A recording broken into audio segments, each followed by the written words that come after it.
இலக்கை நோக்கி டுவர்ட் த கோல் இந்த நிகழ்ச்சிக்கு உங்களை அன்புடன் வரவேற்கிறோம். Praise the Lord. ஆண்டவராகிய இயேசுவின் இனிய நாமத்தில் உங்கள் எல்லாருக்கும் அன்பின் வாழ்த்துக்கள். யோசுவாவின் புஸ்தகம் 6ஆம் அதிகாரம் 27ஆம் வசனம். கர்த்தர் யோசுவாவோட கூட இருந்தார், அவன் கீர்த்தி தேசமெங்கும் பரம்பிற்று. யோசுவா என்கிற பெயரை எல்லா ஜனங்களும் அறிந்து கொள்ளத்தக்கதா இஸ்ரவேலில் உள்ள 12 கோத்திரங்கள் மாத்திரமல்ல, கானான் தேசத்தில் உள்ள 7 விதமான ஜாதிகளும் அதை சுற்றி இருக்கிற எல்லா நாடுகளும் அறிந்து கொள்கிற அளவுக்கு கர்த்தர் யோசுவாவை பெயர் பெற்றவனாய் மாற்றினார், புகழ் பெற்றவனாய் மாற்றினார். தேவ பிள்ளைகளை பணிவிடைக்காரனாக இருந்தவன், சாதாரணமாக ஒரு ஊழியக்காரனுக்கு உதவியாக இருந்தவன். ஆனால் இன்னைக்கு தேசமே அறிகிற அளவுக்கு ஒரு பிரபலமாக மாறிட்டான். அப்போ இந்த சாதாரணமான சூழ்நிலையிலிருந்து இந்த உயர்ந்த நிலைக்கு இவன் வருவதற்கு என்ன காரணம்? கர்த்தர் அவன் கூட இருந்தது தான். அப்போ கர்த்தர் ஒரு மனிதனோடு கூட இருந்தால் அந்த மனிதன் பிரபலமாக இருப்பான், அனைவராலும் அறியப்பட்டிருப்பான், எல்லாருக்கும் முன்பாக கனத்திற்குரிய ஒரு நபராக இருப்பான்.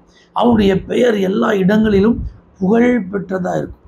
அப்போ யோசுவாவோடு கூட கர்த்தர் இருப்பதற்கு என்ன காரணம்?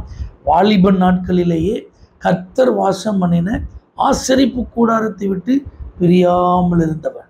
இஸ்ரவேல் பாளையத்தில் பாவம் செய்து கொண்டிருந்த ஜனங்களுக்கு நடுவில் அவனும் ஒரு பாவியாய் இராதபடி பரிசுத்தமாய் வாழ்ந்தவன்.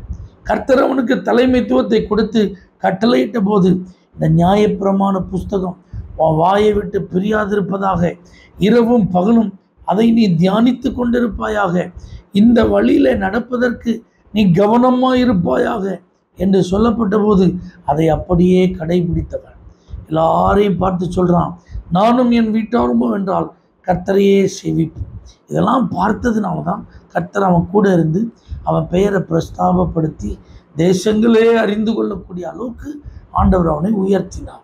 நீங்கள் ஆலயத்தோடு இணைந்திருக்கிறீர்களா? ஆண்டுடைய சமூகத்தில் அதிகப்படியான நேரம் அமர்ந்திருக்கிறீர்களா?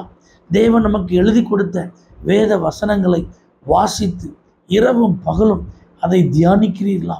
பாவம் செய்கிற கூட்டங்கள் பெருகி இருக்கும்போது பரிசுத்தமாய் வாழ்வதற்கென்றே அர்ப்பணித்திருக்கிறீர்களா?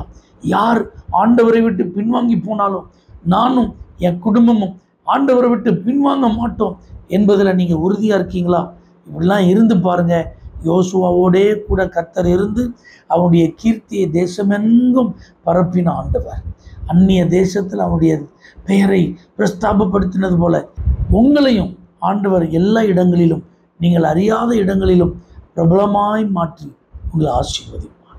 பரிசுத்த பிதாவே, யோசுவாவோடு கூட இருந்து அவனை ஆசீர்வதித்தது போல நம்முடைய பிள்ளைகளோடு கூட இருந்து அவளை ஆசீர்வதி. இயேசுவின் நாமத்தில் பிதாவே, ஆமென்.